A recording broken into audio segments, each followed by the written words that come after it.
Už mi to dělá zas. Vím to, je mi to jasné. Obávám se, že to nechápu. Jednou ráno, když mi bylo 10, mi táta udělal snídaní. Misku cornflakes. Já jsem se ho zeptal, proč tohle ráno nedělá snídaní máma. A on řekl, že jí není dobře, ale že se nic neděje. O pár dnů později udělal míchaná vejce na slanině. A řekl, že máma je v nemocnici, ale že se o ní nemám bát. A když se táta dostal k lívancům a párkům, máma umřela. Nechtěl, abych měl strach.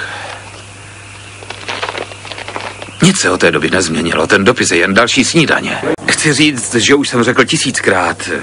Promluvíme si později, tati, mám tě rád. Ale nikdy jsem mu to neřekl, že to myslím vážně, že to je doopravdy.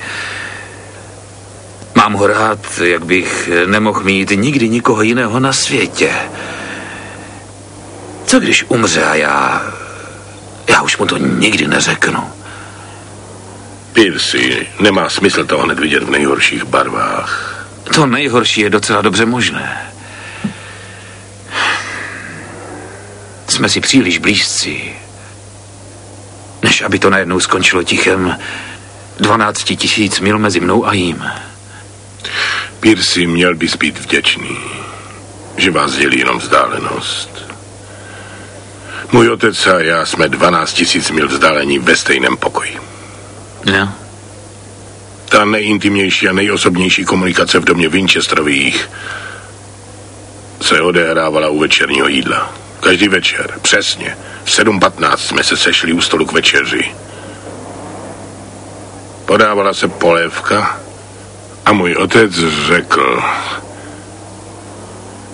řekni nám, co si dnes dělal, Charlesy. Jako starší ze 2 dětí jsem měl privilegium promluvit první. A pak jsem měl čas do salátu informovat o událostech svého dne. I teď, když se podívám na salát, tak mluvím rychleji. Vždycky jsem si myslel, že je to taky v ostatních rodinách, ale když vidím tu upřímnost, blízkost a legraci vašeho vztahu. Můj otec je dobrý muž. Vždycky pro mě chtěl to nejlepší. Ale tam, kde já mám otce, ty máš tátu. Charles, si nikdy si mi nic podobného neřekl. Myslím si, holky, že jsem ti nikdy nic neřekl. Haló, tati? Ahoj, to jsem já, co? Slyšíš mě dobře? Jak dopadla operace? No, to je výborné, výborné. Jo. Jo. Poslyš, tati. Tati, já slyším, že jsi unavený, tak si odpočiň, chvilku budu mluvit já. Vážně si mě vyděsil. Pokud se ještě něco takového stane, dej mi vědět, ano? Už mi není 10. Ale víš... Jo, dobře, slibuješ, tati, jo? Hodně jsem na tebe poslední dobou myslel. No, víš... Ty tvoje legrace při večeři, vzpomínáš? Jak jsme si... vyprávěli vtipy někdy... Jsme se tak smáli, že nám vystydlo jídlo. Jo.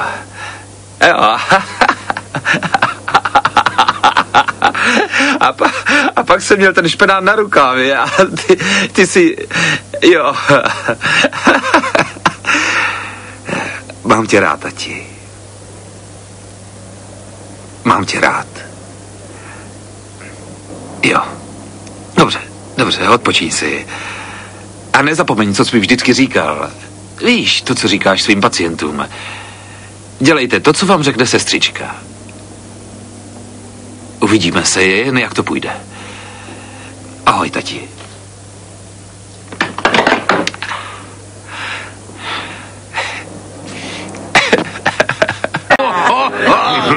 Tahle je na mě, Charles. Díky. Já děkuji. Na naše otce. A jejich syny.